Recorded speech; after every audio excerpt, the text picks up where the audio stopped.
Un principe que je donne aussi souvent, c'est dès qu'un cavalier, enfin une pièce adverse, arrive dans mon camp, que je considère être ça c'est mon camp ça. Pour moi au départ, les 4 rangées là, c'est mon camp. Je ne les laisse pas s'installer. Donc là, si je veux pas qu'il reste installé, je le chasse. Hop, chassé.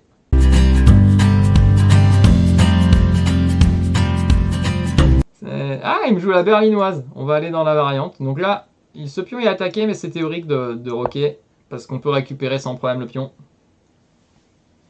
Emmanuel connaît la variante. Alors ici, on a plusieurs variantes, mais la ligne principale, vous allez le voir, c'est de jouer D4.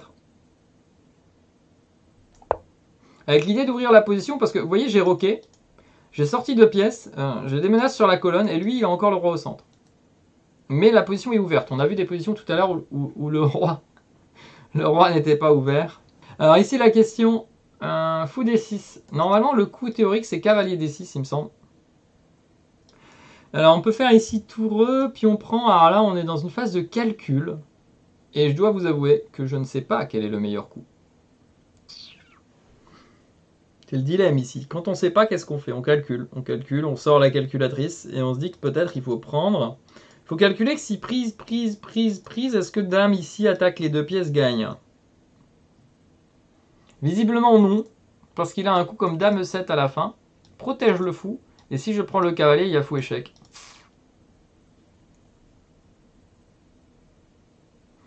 Écoutez, je ne sais pas quel est le meilleur coup, mais je suppose que je dois pouvoir le trouver. Peut-être tour E1. Tour E1 a l'air sympa, on va essayer tour E1. L'idée de tour 1, c'est que ça attaque, et s'il recule, je peux prendre ici. Ça crée une fourchette.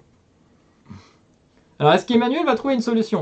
Non, en fait, là, je sais pas calculer. Non, c'est pas que je sais pas calculer, c'est que je calcule 2-3 trucs et je m'en satisfais, mais c'est vrai qu'il faudrait peut-être regarder un peu plus. Là, vous voyez, il a reculé. Mon calcul pour jouer tour 1, c'était ça. C'est j'ai vu que ça m'avait pas l'air clair.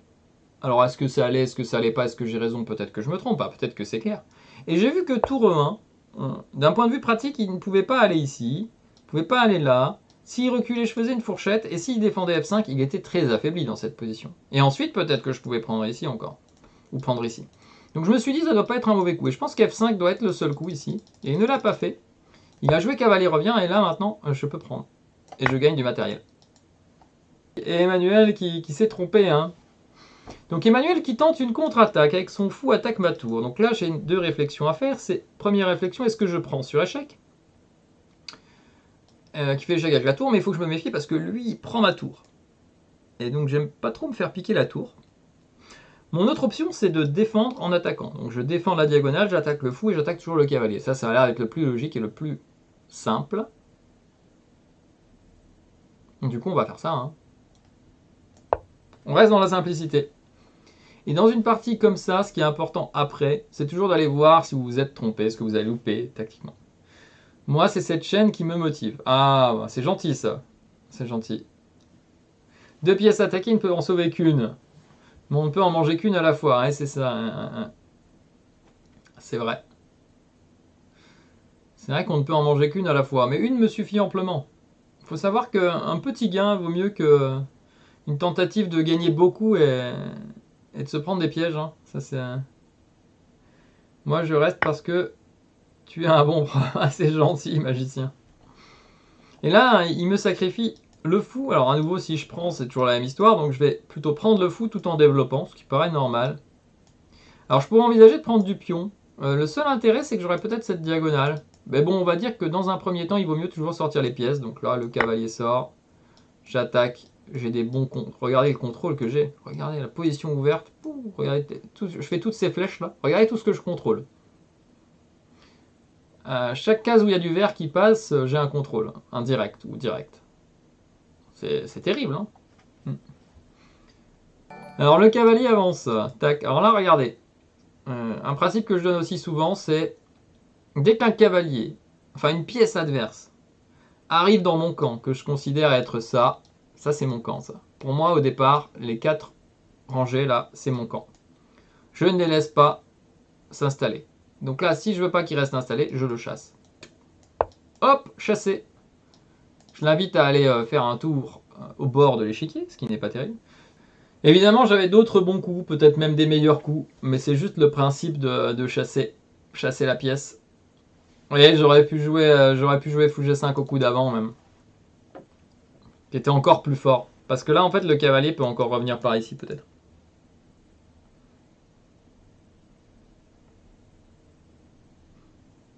Là, ce qui est un peu dommage pour Emmanuel, vous voyez, regardez, il joue contre quelqu'un de plus fort. L'adversaire lui donne le pion E4. Là, il peut se méfier quand même et se dire s'il me donne le pion E4, c'est pas un hasard. Bon, bien sûr, c'est théorique. Et en un sens, il a raison et il a tort, au sens où il a tort peut-être sur la partie, c'est sûr qu'il va lui arriver quelque chose s'il ne me connaît pas. Mais il a raison au sens où j'ai dit que si on ne voit pas pourquoi on ne peut pas prendre, on prend. Parce qu'au pire, on apprendra quelque chose. Donc là, il va apprendre que quand il prend, il faut qu'il connaisse la suite. Je reviens à la position, il a pris. Donc ça, c'est en prise, je mange. Ah, il a pris, je reprends, check. Alors le roi est parti. Alors là, vous êtes dans un cas, on a deux pièces en plus, hein, parce que si on prend qu'on a le même fou de case blanche, on a perdu juste un pion en échange. Donc là, soit on échange tranquillement les pièces, soit on essaye de mater. On peut tenter des pièges. En un sens, son prochain coup, c'est peut-être D6 pour attaquer ma tour. Dans ce cas, j'aimerais bien jouer tour E8 avec la dame ici pour jouer pour le mat. Donc je vais jouer dame E2. D6 tour E8. C6, c'est bien joué pour jouer D5. Ça restreint donc l'activité de mes pièces. Donc je vais devoir reculer ici. Je suppose. Je peux aussi aller là, mais ça paraît logique d'aller en D3. Pour aller peut-être viser le petit pion H7.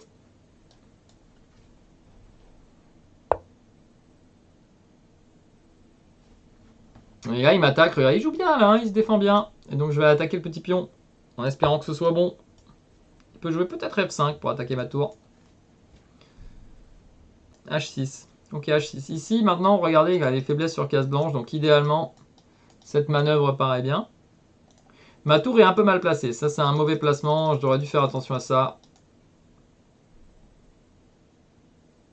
La partie n'est pas gagnée. Je peux peut-être bloquer ici.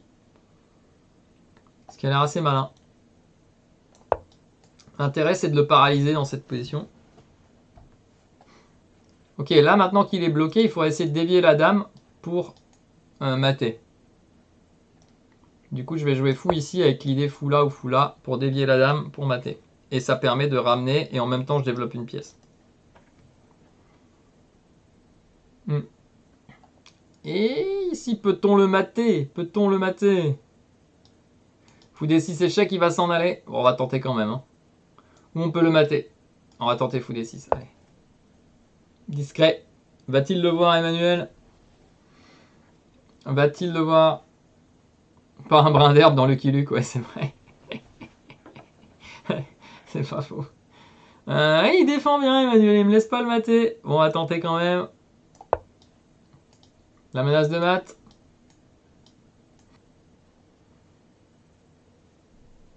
Bon, elle est là, hein. Bon, il a évité tous les mats, hein, Emmanuel. Hein. Moi, je suis pas content. Je peux pas le mater. Et là, il attaque ma tour. Écoutez, je vais le manger. J'arrive pas à gagner sans échanger les dames. Hein. C'est incroyable. Hein. Je ne sais plus mater. Dirons-nous. Non, j'arrive pas. Hein. Ok, hop, on échange les dames.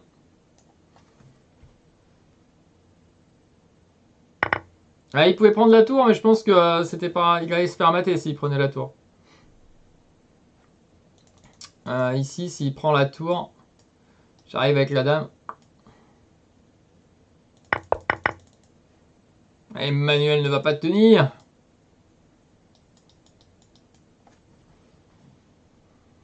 Ah, Fluffy qui m'a défié.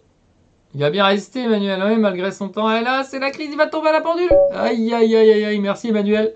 Et donc, si on regarde vite 2 secondes, quand même, l'ouverture. Donc là, bien sûr, la théorie, D4. Fou D6 n'existe pas, c'est K D6, bien sûr. K D6, vous pouvez voir là. Et fou D6, regardons voir ce que dit l'ordinateur rapidement. Bah, il fait des prends E5. Hein. D'accord, donc il joue pas tour E1, mais tour E1 est très bien, mais F5 est le bon coup ici. Seul coup. Et ce que je voulais montrer, que j'en ai parlé, c'est ça. S'il prend, ici tour E1, vous voyez? Tour E1 ici, c'est peut-être plus fort. Parce que du coup, il y a plus F5, c'est ça? Parce que je prends, et je joue tour prend E4. Oh, jolie tactique. Tac, tac, échec. Regagne le fou. Joli. Et je vous montrer un peu vite, désolé. Et moi j'avais vu ça, regardez. Ça, ça, ça. Et si je joue Dame D5, qui a l'air très fort, il peut encore peut-être s'en sortir avec Dame E7. Et si je prends, pouf, contre-attaque, gagne la Dame. Très joli. Très très joli. Et du coup, sur Dame E7, il faudra que je joue quelque chose comme F4. Et le fou D6, et il survit encore, même si après ça, ça a l'air d'être gros problème.